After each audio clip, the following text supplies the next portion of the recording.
Here's my most outstanding one. Be me at age 19. Me and a few friends, my cuz Steve and my buddies Andrew and Greg, decide to travel for the summer. I made a bunch of money in stocks and shit overnight a month before, so I'm kinda willing to dish out money for traveling. We decide to go to Chernobyl.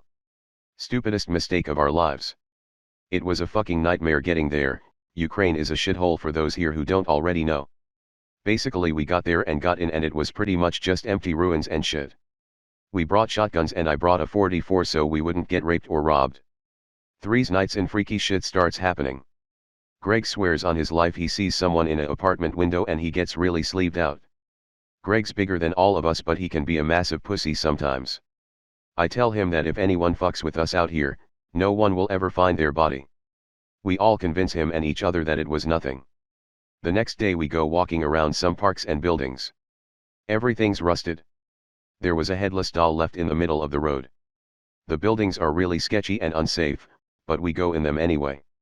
Me, Andrew and Steve are all art critics so we start commenting on this communist's mural painted in the hall. Greg's a slur and he doesn't care about the convo and starts upstairs.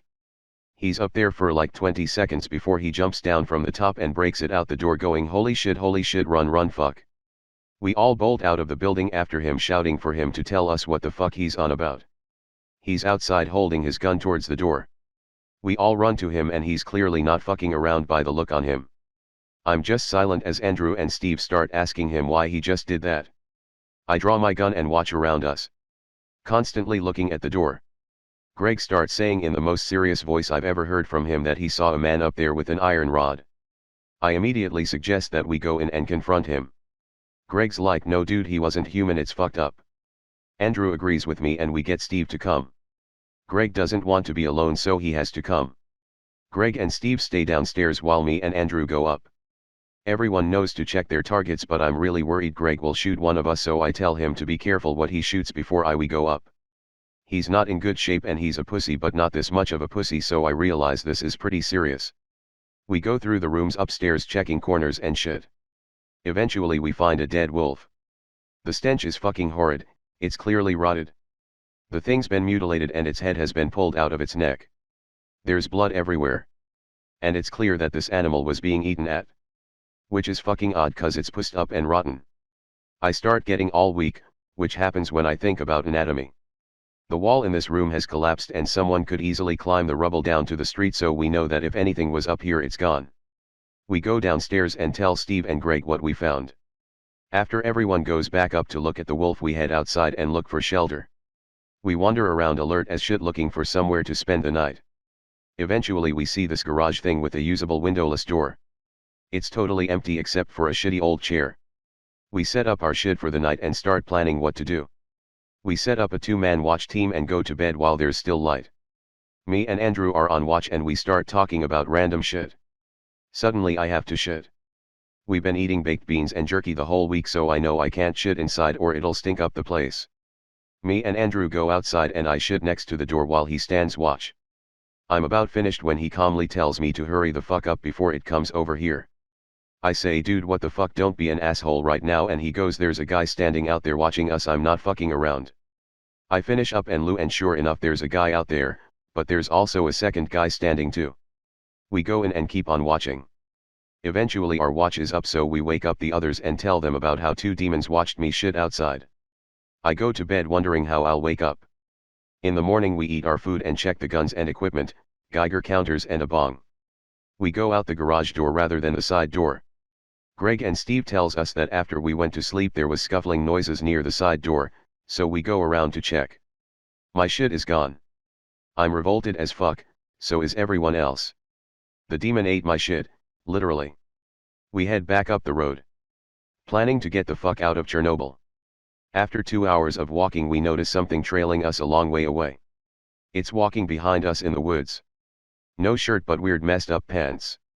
If we had a rifle I would have gunned it down right there. We just keep walking, checking on it ever now and then. It gets closer every 45 minutes or so, and we're getting tired. Every time we break for a rest, it just stands there watching. As it starts getting late, we look for shelter again. This time we find an old building that kind of resembled a gas station. We go in, lock up the door, and use the same watch system as the night before. This building has windows though, and we can see them standing outside watching. Closer than they stood to the garage last night. In the morning we head out and they're gone again. An hour into our trek we catch sight of our follower. It's not walking though. About a mile behind us, it starts a squaddle sprinting towards where we are, jerking around and letting out this faint wail. I'm scared for about half a second, but then I remember my skin color and it fades instantly. We stand and wait, guns ready. During the time it takes for the demon to close the distance, we all conclude that this is some kind of trap. Or that the creatures are testing us. We decide to advance towards the thing. We walk forward in a horizontal line, guns forward, ready to fuck this thing up. I never thought it would actually come within range. I figured it would ever off to the side or stop at some point, but when it gave us the chance, I didn't hesitate a moment. We fired in unison, and let me tell you it was past overkill. The creature lost an entire arm, and its chest was a mangled mess. Before we fired, me, Steve and Andrew all screamed "Hail Victory," which seems a little gay now. But at the time I felt like the biggest badass this world has ever seen. After we finished it we just stood there looking at its corpse. Its skin was pale, with a yellow-green tinge, and its insides were black and reeked of rot. We stood there looking, and Greg just says that was fucking intense.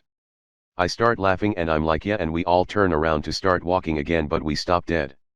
Everywhere in front of us, and as far as I could see down the road. They stood there watching.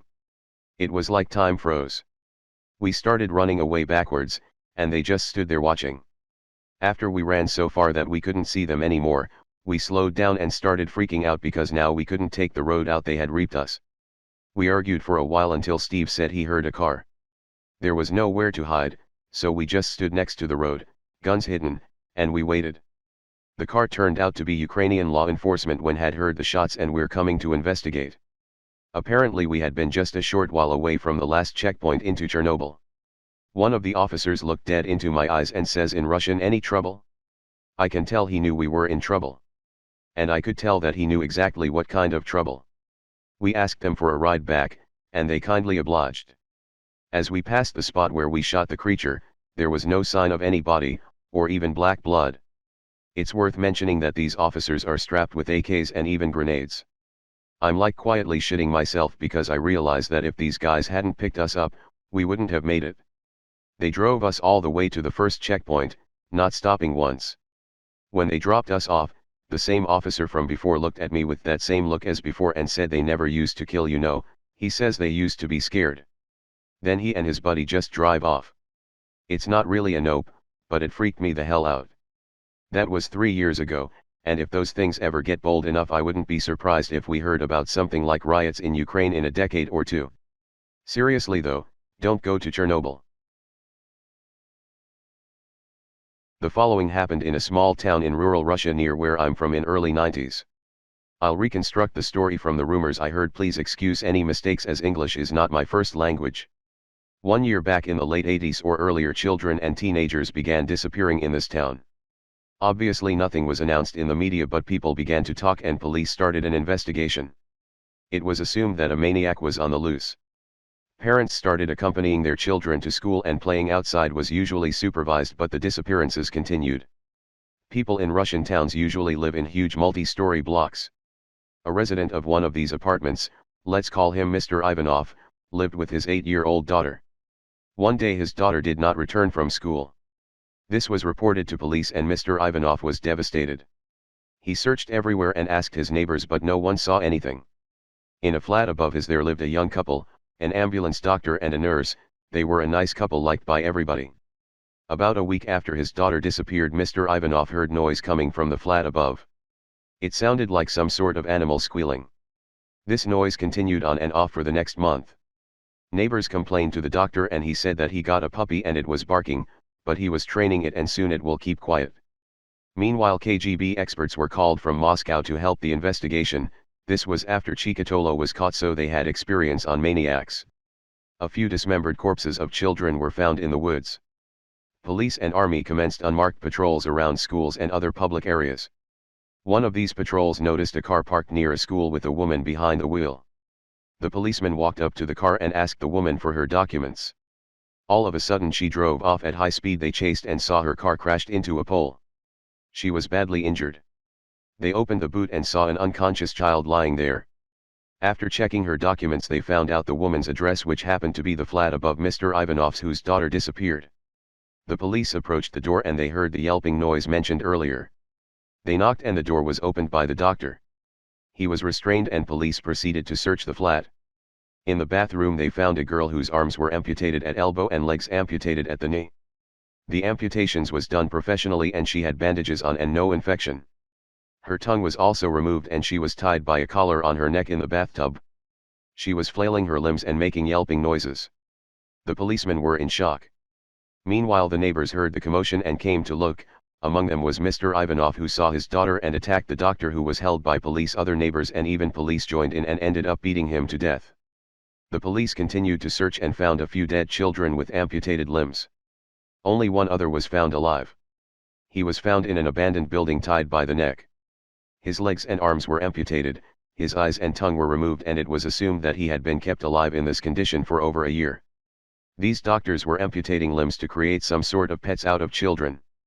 Obviously this whole thing was kept secret not to upset the public.